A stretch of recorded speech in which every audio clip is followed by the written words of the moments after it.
The Korean Mafia boss was poisoned by enemies in a cafe.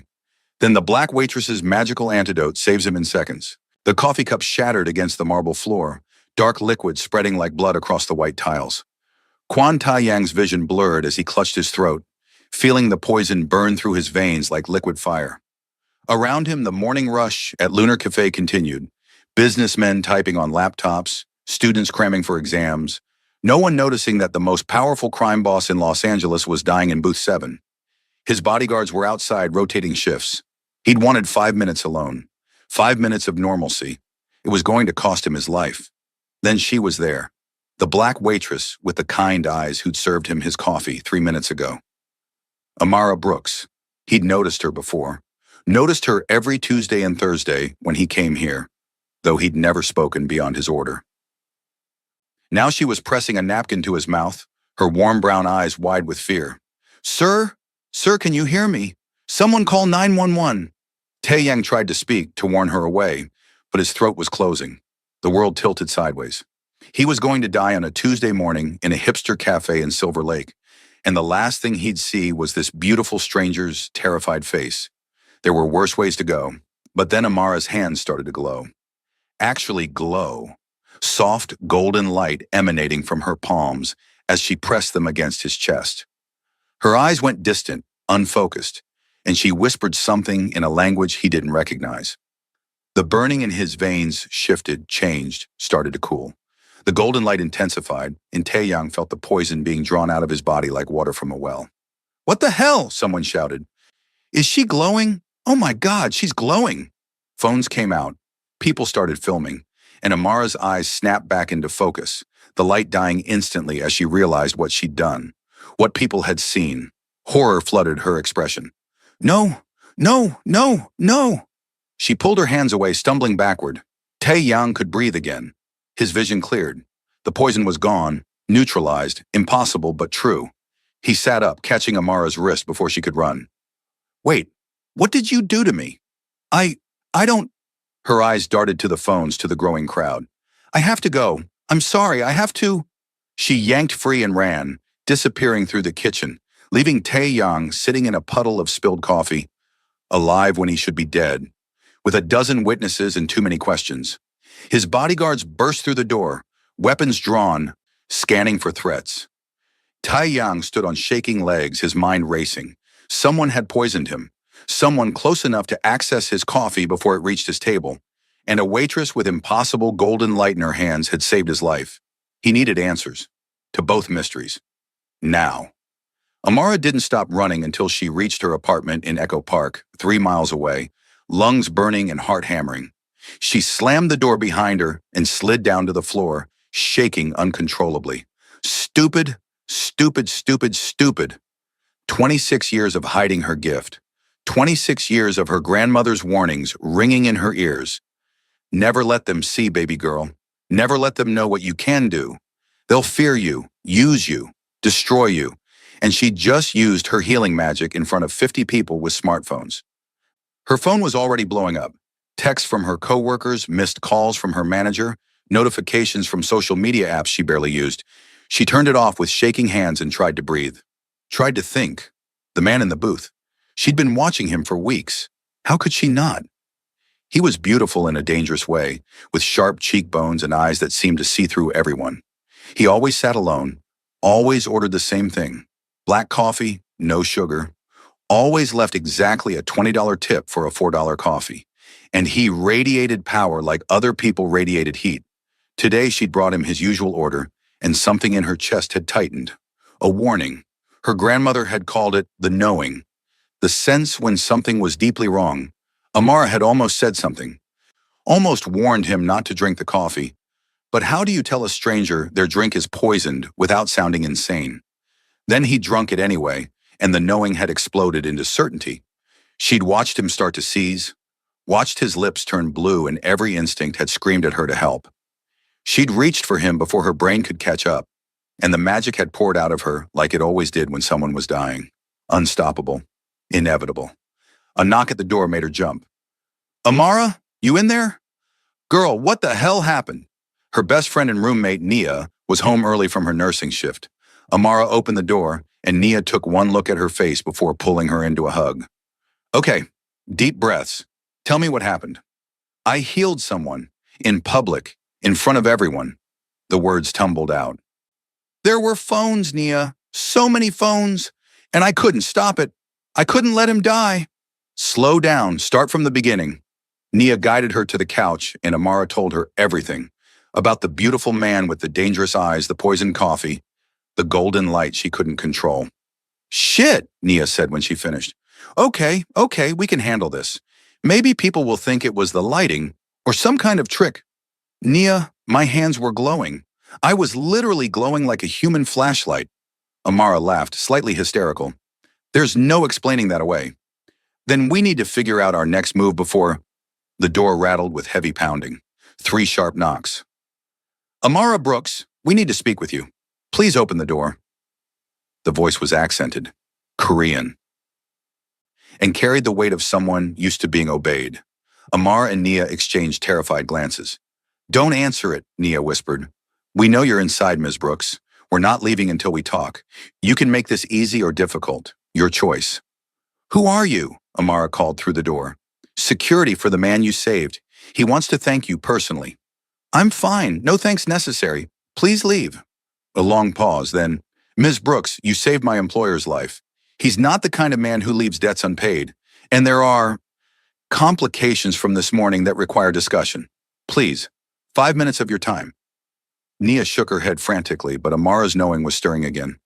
Not danger exactly, but inevitability. These people wouldn't leave. And if the man she'd saved was who she suspected, someone powerful, someone with resources, running would only delay the confrontation. She opened the door to find 2 Korean men in dark suits, earpieces visible, and between them, the man from the cafe. He looked completely recovered, no trace of the poison that had nearly killed him an hour ago. Up close, he was even more striking. Tall, lean, with perfectly styled dark hair, and a face that belonged on magazine covers. But it was his eyes that caught her, dark and intense, and full of something that made her pulse quicken. Ms. Brooks. He bowed slightly, a gesture of respect that seemed out of place in an Echo Park hallway. My name is Kwon Tai-yang. May we come in? Every instinct screamed to say no, but the knowing whispered otherwise. This man was dangerous, yes, but not to her. Not yet. 5 minutes, she said, stepping aside. He entered with his guards, who immediately positioned themselves by the windows and door. Nia stood protectively close to Amara, arms crossed. Tai-yang's eyes swept the apartment, taking in the small space, the secondhand furniture, the medical textbooks scattered across the coffee table, before settling on Amara. Thank you for seeing me. I wanted to express my gratitude personally. You saved my life. His English was perfect, accent barely noticeable. I also wanted to discuss what happened this morning. I don't know what you're talking about, Amara said automatically. You healed me. Your hands glowed with golden light, and you drew the poison from my body using what I can only describe as magic. He said it matter-of-factly, like he was discussing the weather. I've seen many things in my life, Ms. Brooks. This was new and fascinating. You're crazy. It was probably just adrenaline or... He pulled out his phone, tapping the screen, and turned it toward her. A video played, grainy but clear enough. Amara's hands pressed to his chest, golden light pouring from her palms, his convulsing body going still. The footage was from at least 3 different angles, multiple witnesses, undeniable proof. These videos are already spreading online, Taeyang continued quietly. In a few hours, they'll go viral. News outlets will pick them up. Scientists will want to study you, and others, he paused meaningfully, others will want to use you. What do you want? Amara's voice came out steadier than she felt. To help you, to protect you from what's coming, and to understand what you are. He pocketed his phone. Miss Brooks, I run a very successful organization. I have resources, connections, the ability to make problems disappear. In exchange for your discretion about certain aspects of my business, I can offer you protection, security, and answers about your abilities. What kind of organization? Nia demanded. Tai-yang's smile was slight, dangerous. The kind that doesn't advertise. But I assure you, I'm very good at keeping secrets and protecting what's mine.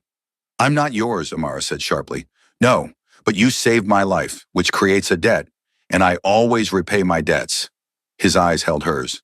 Those videos are already attracting attention. Government agencies, pharmaceutical companies, others you don't want to meet. They'll come for you, Ms. Brooks. The question is whether you want my protection when they do. This is insane, Naya muttered. Amara, you can't trust this guy. He screams mob boss. Tae-yang didn't deny it, just kept watching Amara with those intense dark eyes, waiting for her decision. And Amara's knowing whispered that he was telling the truth. Danger was coming. She needed help. And this dangerous, beautiful man was offering it. 48 hours, she said. I'll give you 48 hours to prove you can actually help. But if I sense any bullshit, any attempt to control me or use me, I walk. We clear? Crystal? His smile widened slightly. Pack a bag, both of you. You're staying somewhere safe until I can contain this situation. I have shifts at the cafe. The cafe is already swarmed with reporters and government vehicles. You won't be going back there anytime soon. He gestured to his guards. 5 minutes to pack. My people will escort you. It was happening too fast, spinning out of control. But Amara looked at Nia's terrified face and knew she couldn't put her friend in danger by staying. Fine, but we're not prisoners, right? You're my guests. There's a difference. Tae-yang moved toward the door, then paused. And Ms. Brooks, thank you, again, for my life. The safe house was in the Hollywood Hills, a sprawling modern mansion with floor-to-ceiling windows, infinity pool and security that would make Fort Knox jealous. Amara and Nia were given adjoining rooms, each bigger than their entire apartment, with ensuite bathrooms and views that stretched to the ocean. This is surreal, Nia whispered, touching the Egyptian cotton sheets like they might disappear. Who is this guy? What have you gotten us into? I don't know. But I'm going to find out. Amara moved to the window, looking out at the city below. Somewhere down there, videos of her were spreading. People were talking, speculating, hunting, and she was trapped in a gilded cage with a man who probably killed people for a living. A knock at the door. One of Tae-yang's guards, a woman this time, petite and deadly looking, stood in the hallway. Boss wants to see you. Conference room. Downstairs. The conference room was all glass and steel, dominated by a massive table where Tae-yang sat with a laptop and scattered papers. He'd changed into casual clothes, black jeans and a fitted t-shirt that showed off his lean frame, and looked more human somehow, less intimidating. Sit, he said, gesturing to the chair across from him. We need to discuss your situation. Amara sat, keeping the table between them. Okay, talk. He turned the laptop toward her. News articles were already appearing. Miracle healing caught on camera. Woman's hands glow while saving dying man. Proof of supernatural abilities? The comments ranged from skepticism to religious fervor to scientific fascination. Within 6 hours, you've become the most talked about person in the country, Tae-yang said. The government is already asking questions. My sources say Homeland Security has opened a file. The CDC wants to interview you. And there are others, private organizations I won't name, who've put a price on information about your location. A price? Like a bounty? Like an incentive. These people don't care about your well-being. They care about what you can do, what you represent. He leaned forward. Tell me about your abilities. How long have you had them? What are their limits? Why should I tell you anything? Because I'm the only thing standing between you and a government facility or a corporate lab.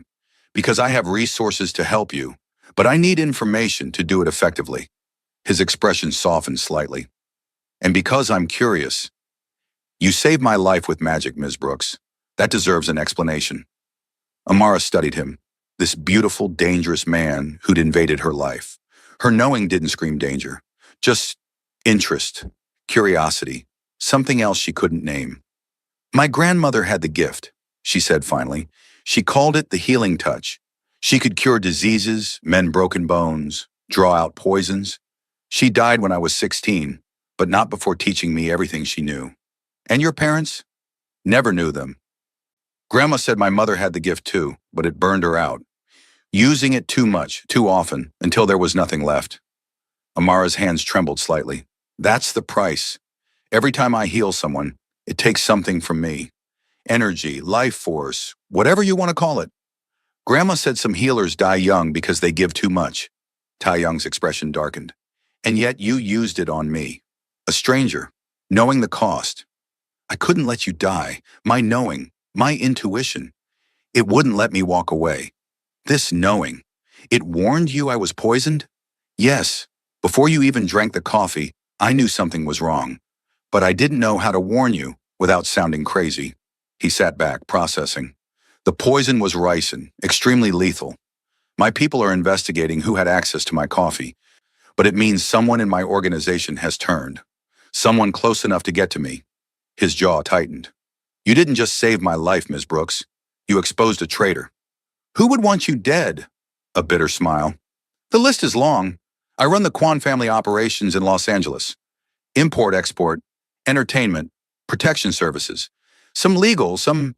He shrugged. Less so. I've made many enemies acquiring and maintaining power. You're in the Korean Mafia. It wasn't a question. That's the crude term, yes. I prefer to think of myself as a businessman with flexible ethics. His eyes met hers. Does that frighten you? It should. But my knowing says you're not going to hurt me. So either my instincts are broken or you're telling the truth about wanting to help. I am telling the truth. You saved my life.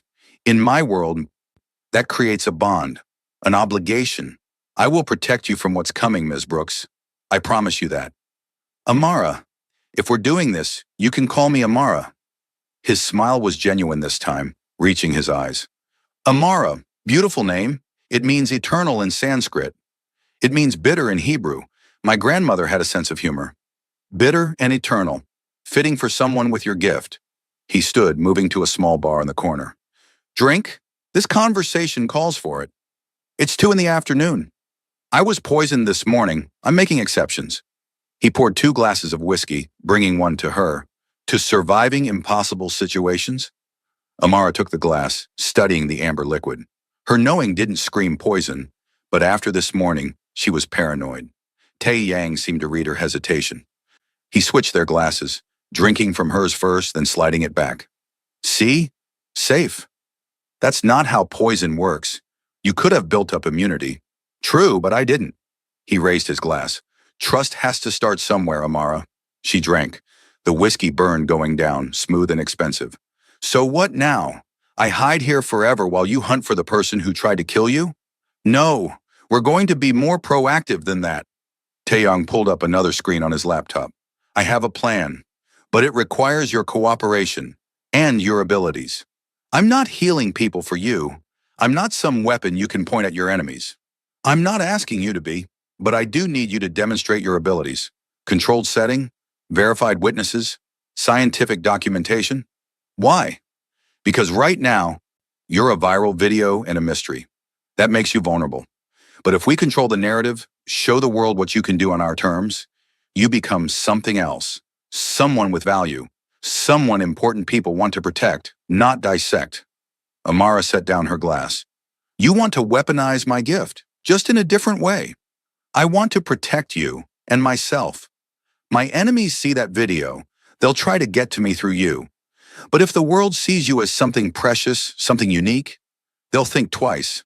He leaned forward. Amara, you're going to be hunted regardless. The question is whether you're hunted as a curiosity or respected as a miracle. And what do you get out of this?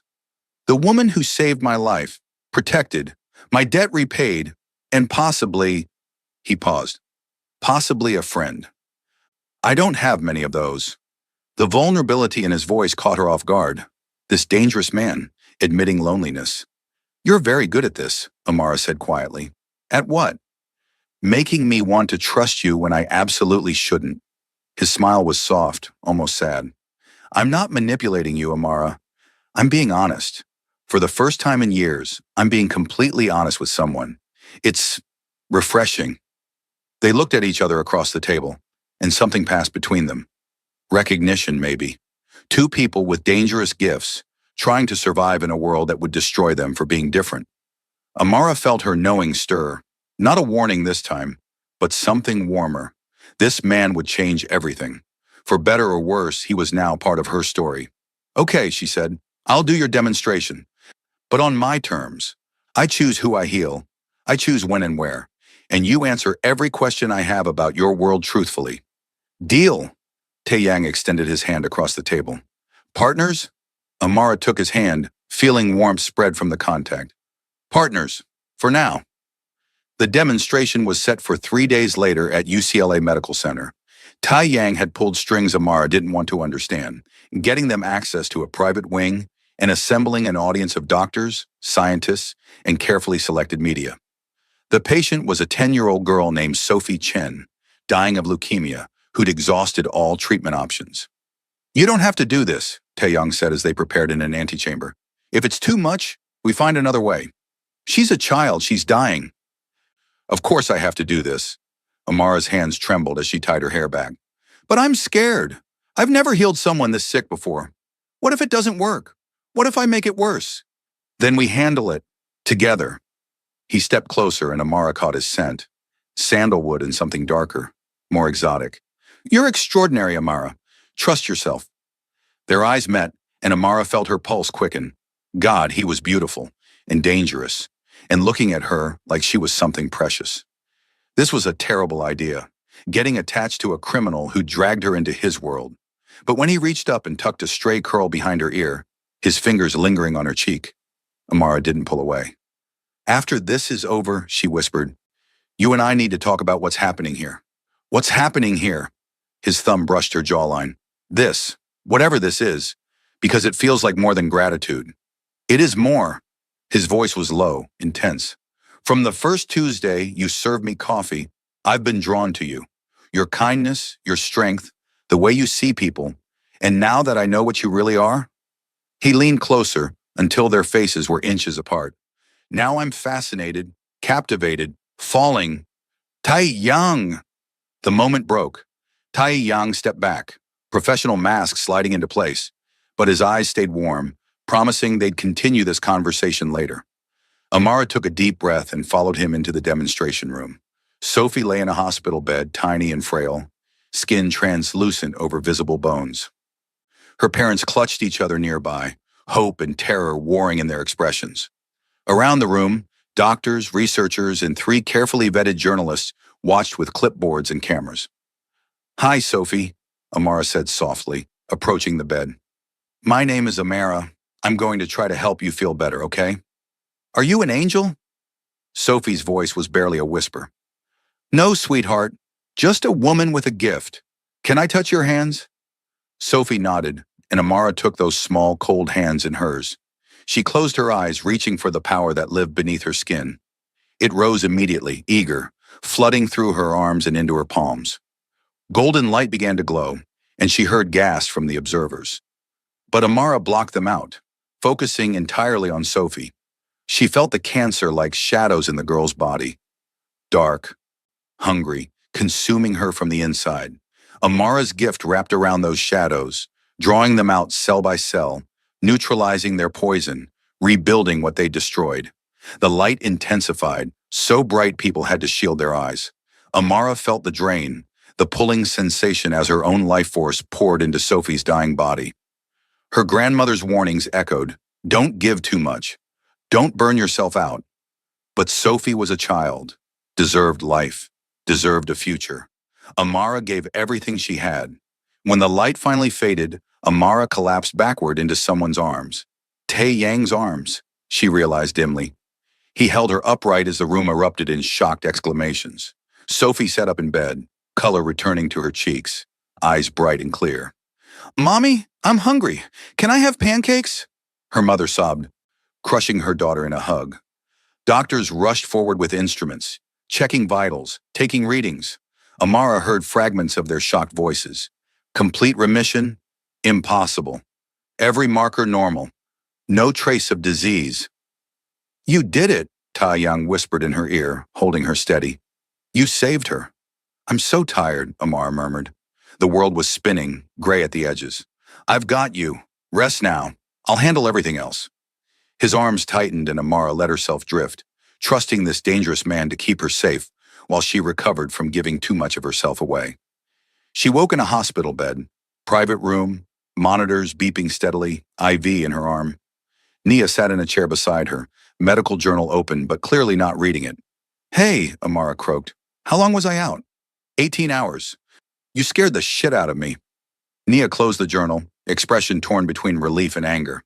The doctors said you were severely dehydrated, electrolyte imbalance. Your vitals were all over the place.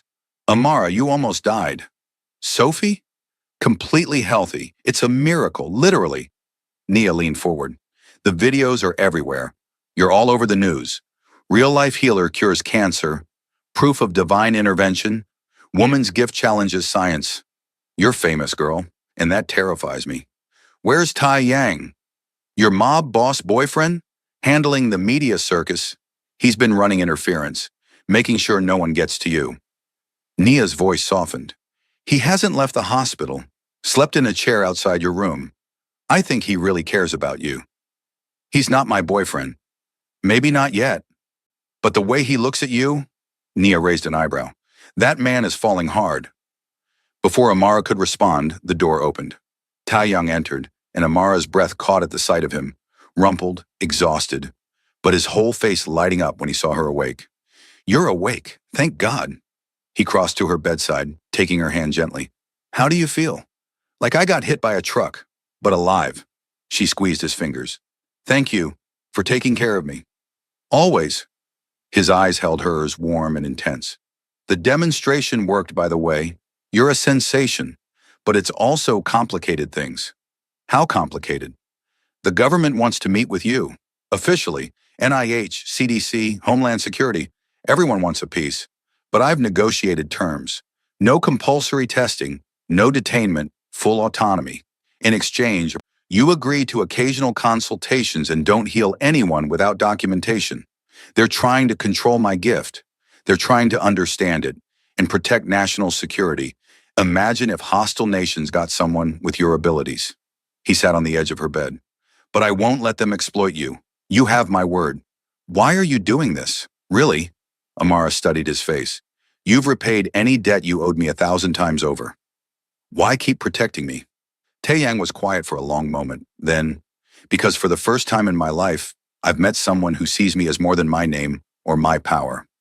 You see Taeyang, not Boss Quan. And when you look at me, his voice roughened. When you look at me, I feel human again. Nia cleared her throat loudly. I'm going to get coffee, very far away coffee. You two need to talk. She left, closing the door pointedly behind her. Alone with Taeyang, Amara felt the weight of everything unsaid between them. This is crazy, she whispered. I've known you less than a week. 5 days, 13 hours, 22 minutes since you saved my life. His smile was slight. Not that I'm counting. You're a criminal. I'm a healer. We're from completely different worlds. And yet here we are. You in my life, me in yours. Neither of us sure how it happened, but both afraid to let go. He lifted her hand to his lips, kissing her knuckles gently. I don't believe in fate, Amara.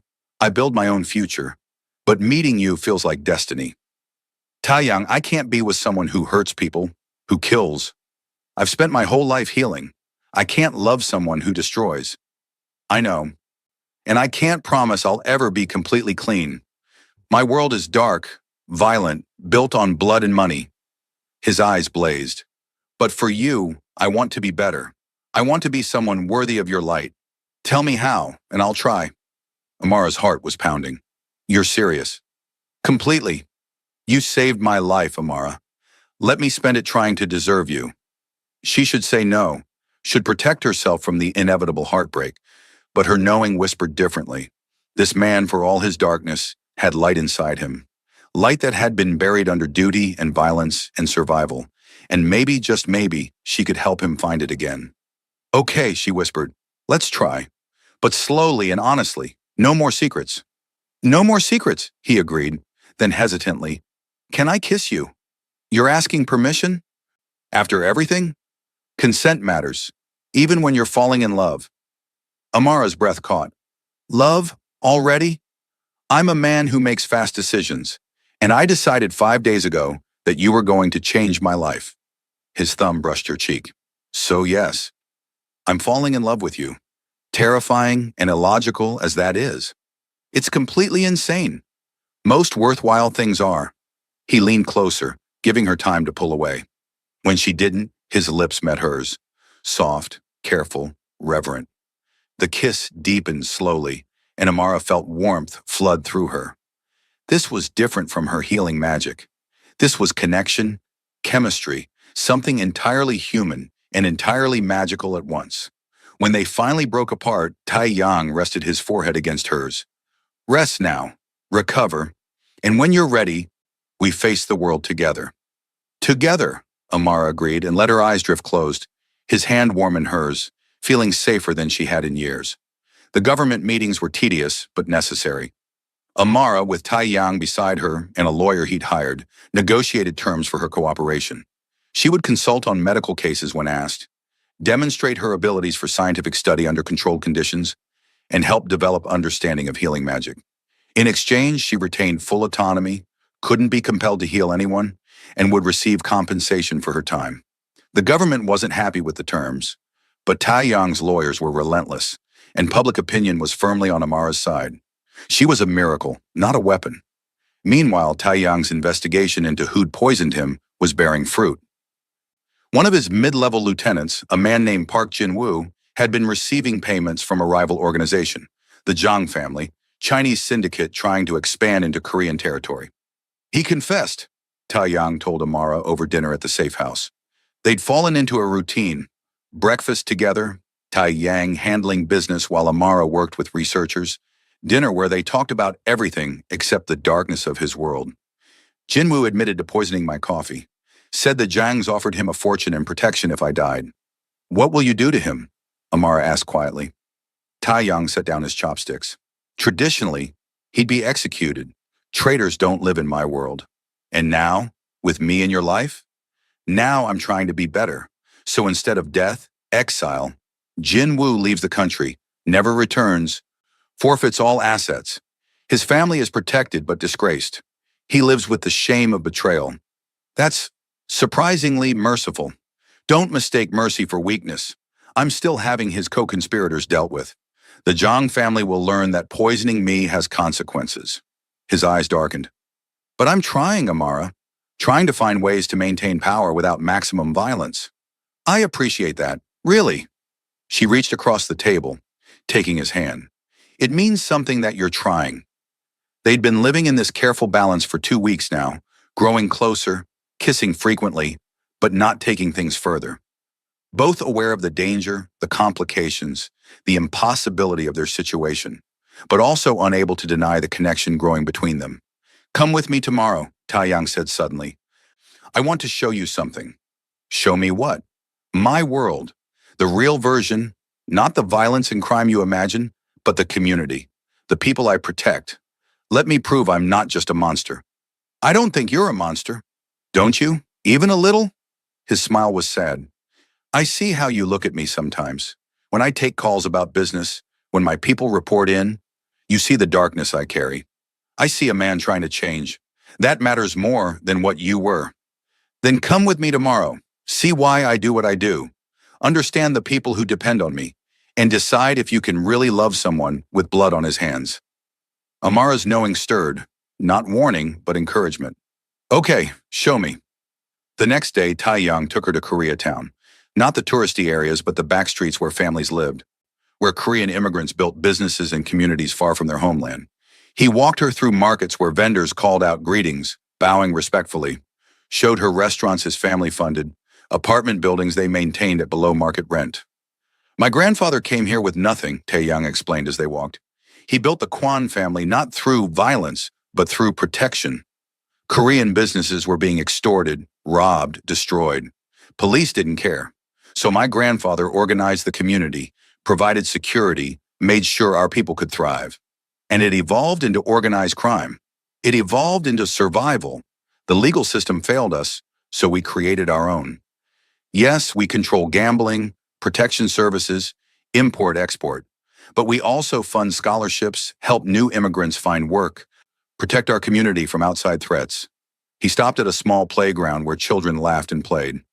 These kids grow up safe because my family ensures it. You're a Robin Hood figure. Steal from the rich, give to the poor. I prefer to think of myself as a businessman with strong community ties. His smile was wry. But yes, essentially. My illegal enterprises fund legal community support. It's not purely altruistic. Loyal communities mean stable operations. But the outcome is the same. People are protected. They visited a community center next.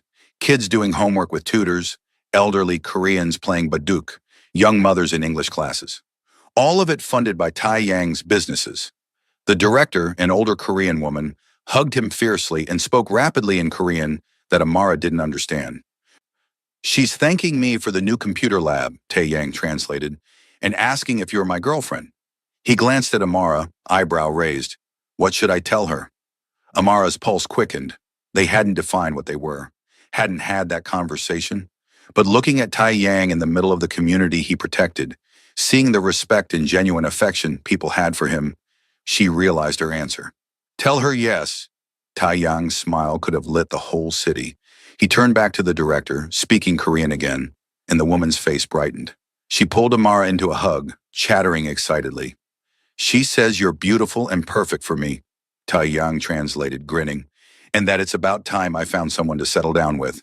Settle down? We've been dating for less than a month. In Korean culture, we move fast when we know. His hand found hers, lacing their fingers together. And I know, Amara. I've known since you saved my life. You're it for me. The words should have terrified her. Instead, they felt right, like coming home. I know too, she admitted. It's crazy and fast and completely illogical, but I know. They spent the rest of the day meeting people, eating at family-owned restaurants, seeing the community Tai Yang had spent his life protecting. And Amara began to understand. He wasn't a simple criminal. He was a leader, a protector, someone who'd taken on impossible responsibility to keep his people safe. That evening, back at the safe house, they sat on the terrace overlooking the city. Amara leaned against Tae Yang's chest, his arms wrapped around her, both of them watching the sunset paint the sky in oranges and pinks. Thank you for today, Amara said quietly, for showing me your world. Thank you for seeing it, for not running when you realized how complicated my life is. He kissed the top of her head. I want you to know something. I've been thinking about transitioning operations, moving everything legitimate, slowly closing down illegal enterprises. Amara twisted to look up at him. What? Why? Because I want a future with you, a real one, and I can't build that while running a criminal organization. His eyes were serious. It'll take time, years probably. I have obligations, people who depend on the current system, but I'm going to start the process. For you, for us. Tae Yang, I'm not asking you to give up everything. I know, but I want to. I've been looking for an exit strategy for years. You gave me a reason to actually do it. He cupped her face gently. I love you, Amara Brooks. I want to build a life where I deserve you. You already deserve me. You're a good man doing hard things in impossible situations. I'm a man trying to be good. There's a difference. He kissed her softly. But with you, I think I can actually succeed.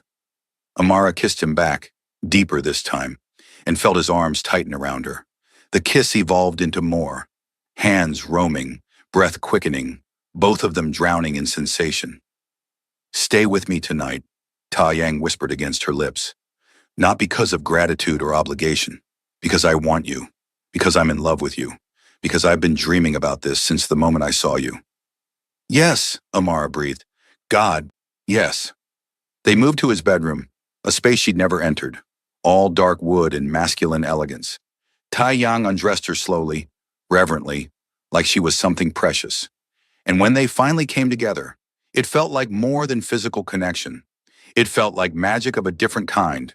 Two souls recognizing each other, choosing each other despite every logical reason not to. Afterward, lying tangled in expensive sheets, Tae Yang traced patterns on Amara's bare skin. I have to tell you something about the poisoning. Amara's contentment vanished, replaced by tension. What about it? The Zhang family. They're not satisfied with Jinwoo's exile. They want war.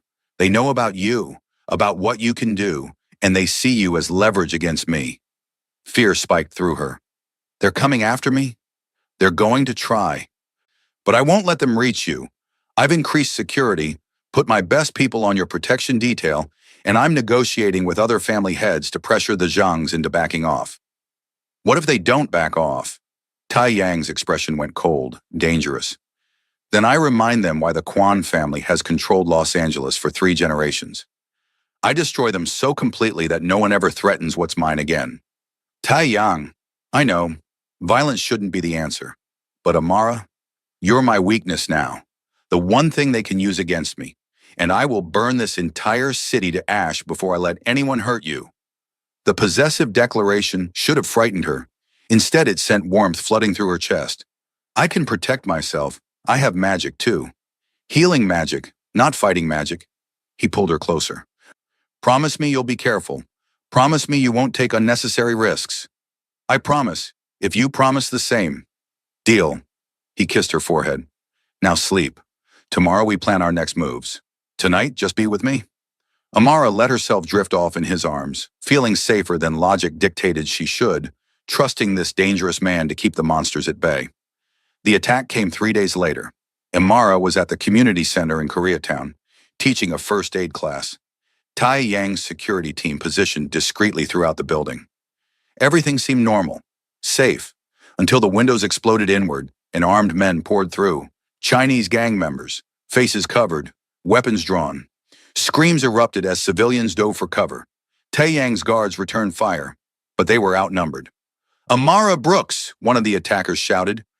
Come with us quietly and no one else gets hurt. Like hell. Amara dropped behind a desk, mind racing. Her phone was in her purse across the room. The guards were pinned down. Civilians were in the crossfire. This was a disaster.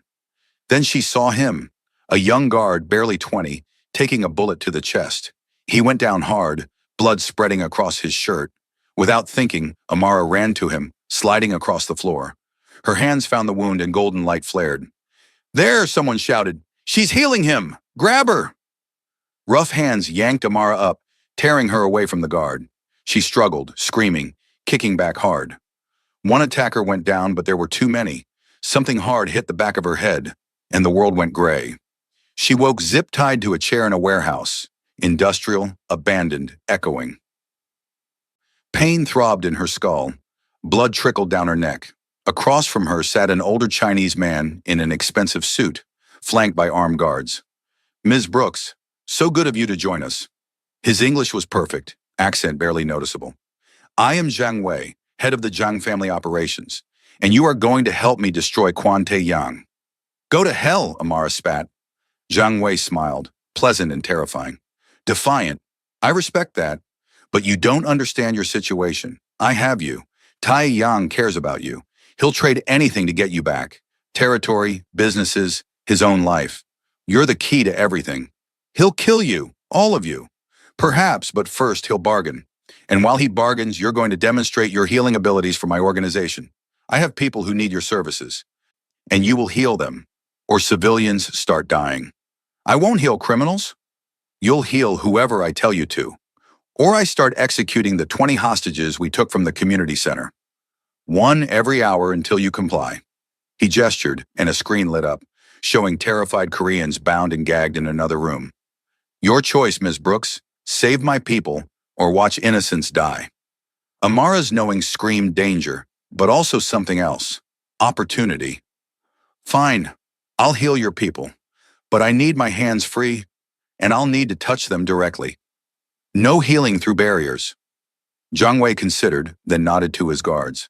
They cut the zip ties and Amara rubbed her wrists, feeling her magic stirring. It wanted to heal, always wanted to heal, but it could do something else too. Something her grandmother had warned her about but taught her anyway. Bring in the first patient, Zhang Wei ordered. They brought in a man with a bullet wound in his abdomen. Infected, festering, clearly untreated for days.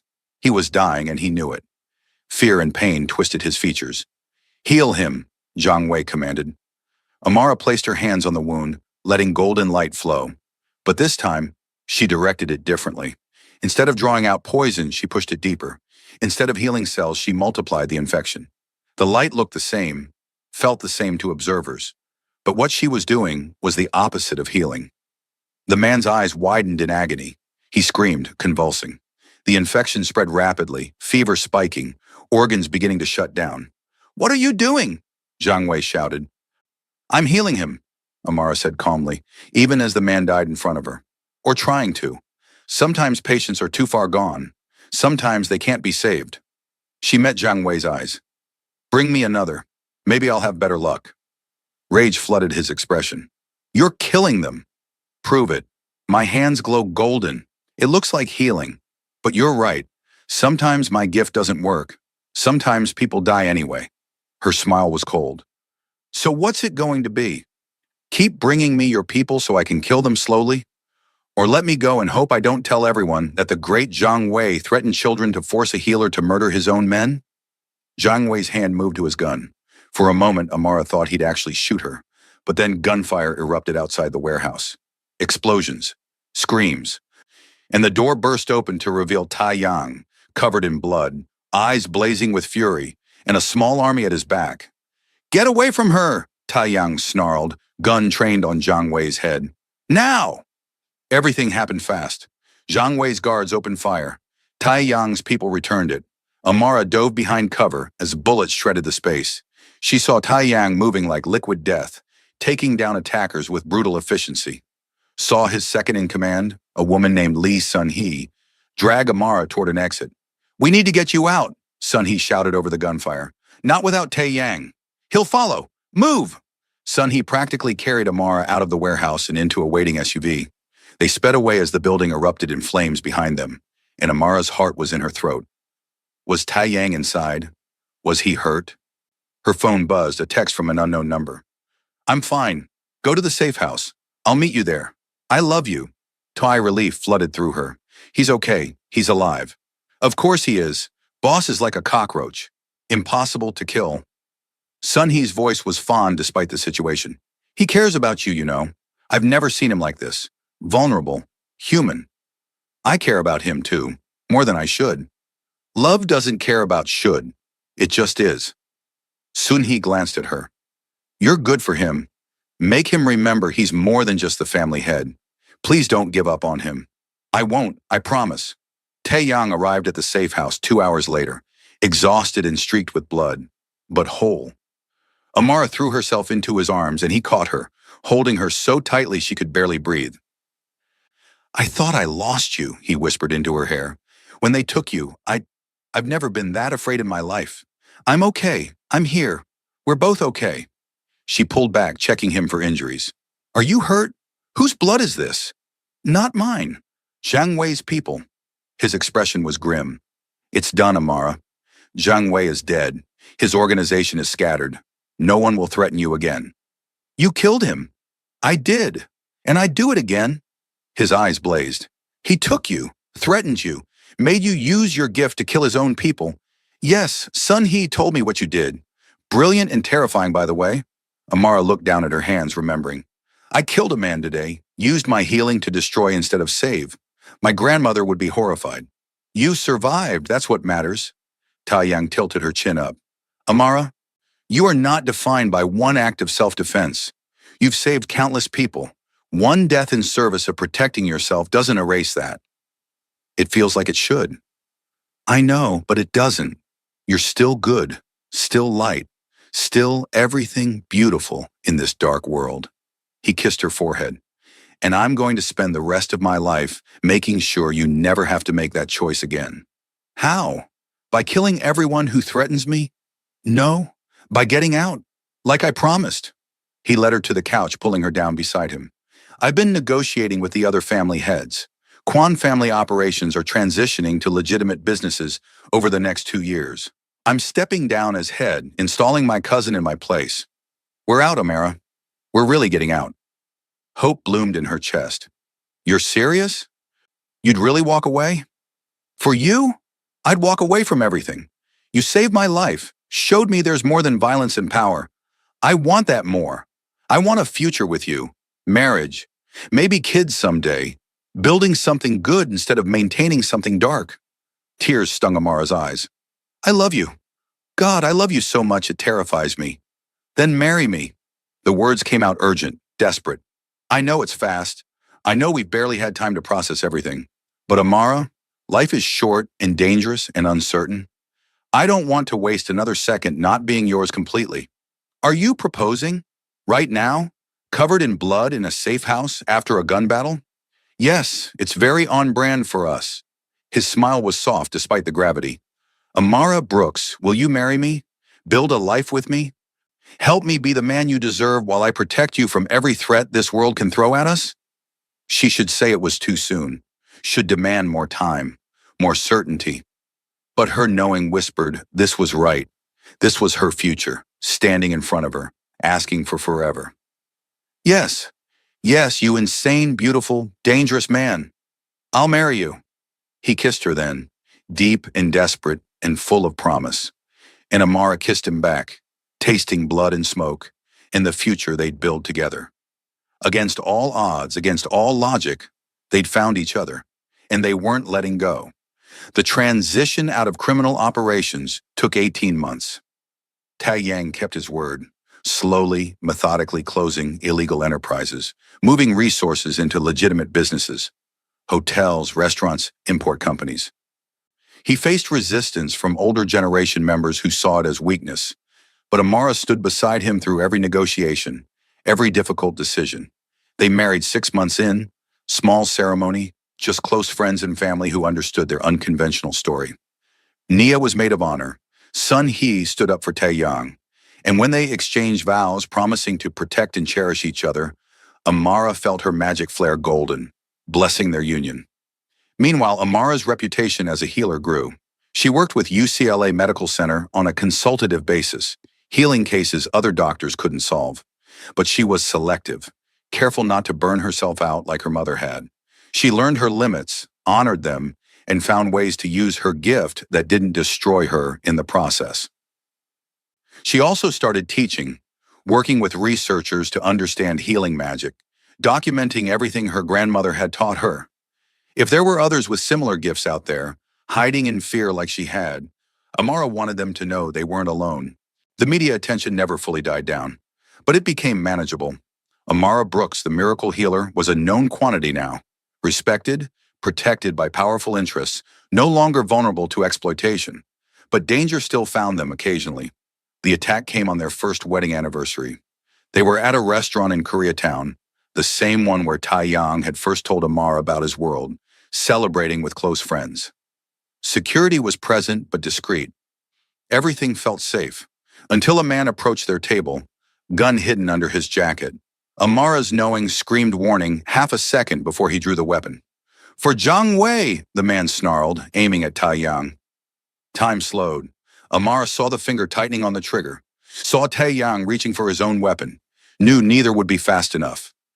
Her magic surged without conscious thought, golden light exploding from her hands. But this time, it didn't heal. It protected. The light formed a barrier between the gunman and Taeyang, solid as steel. The bullet hit it and ricocheted, shattering a window. Security tackled the gunman before he could fire again. The golden barrier faded, and Amara stared at her hands in shock. "What was that? That wasn't healing. That was something else." Taeyang pulled her close, checking her for injuries even as his security team secured the shooter.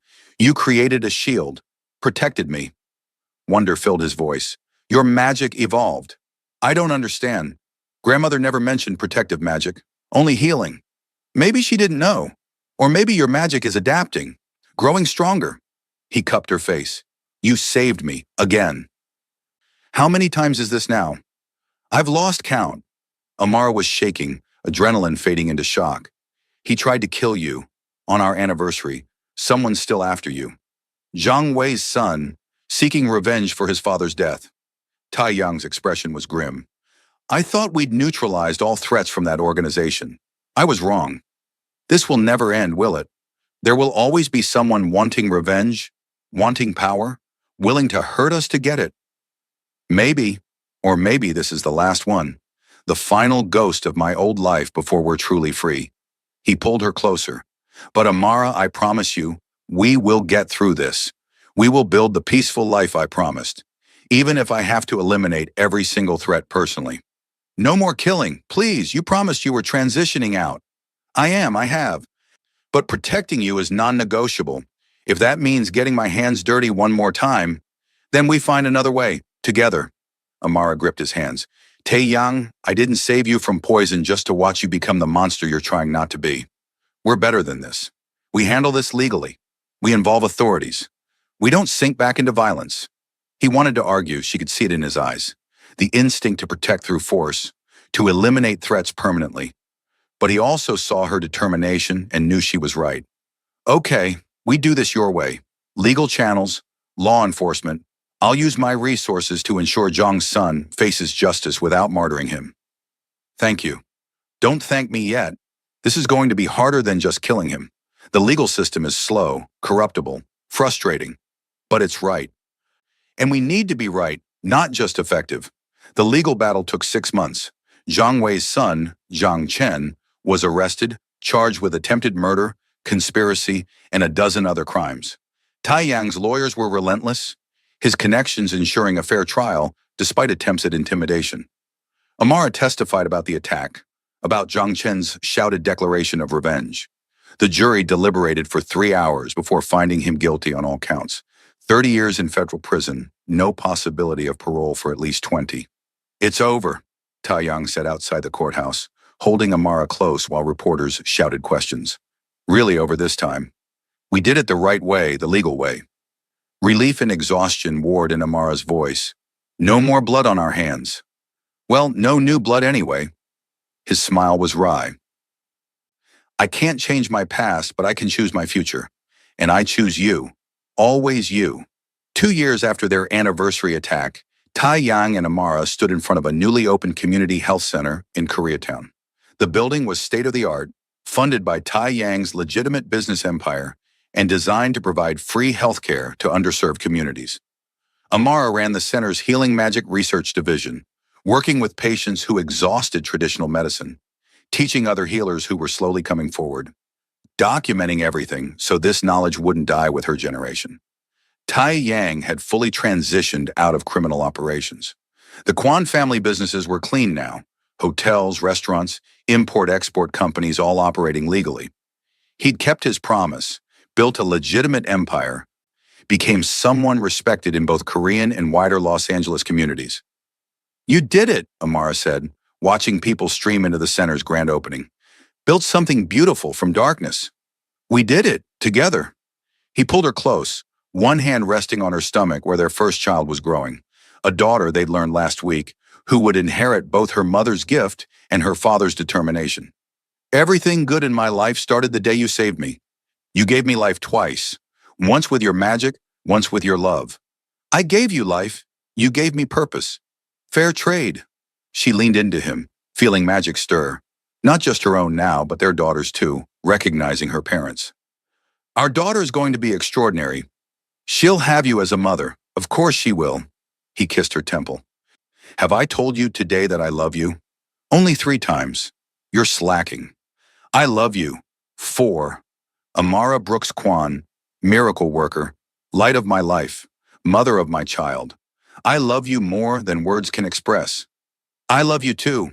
My reformed crime boss, my partner, my heart, even when you're being dramatic. They stood together watching their community thrive. 2 people who'd saved each other in more ways than one. The waitress with golden hands and the Mafia boss who'd found redemption in her light.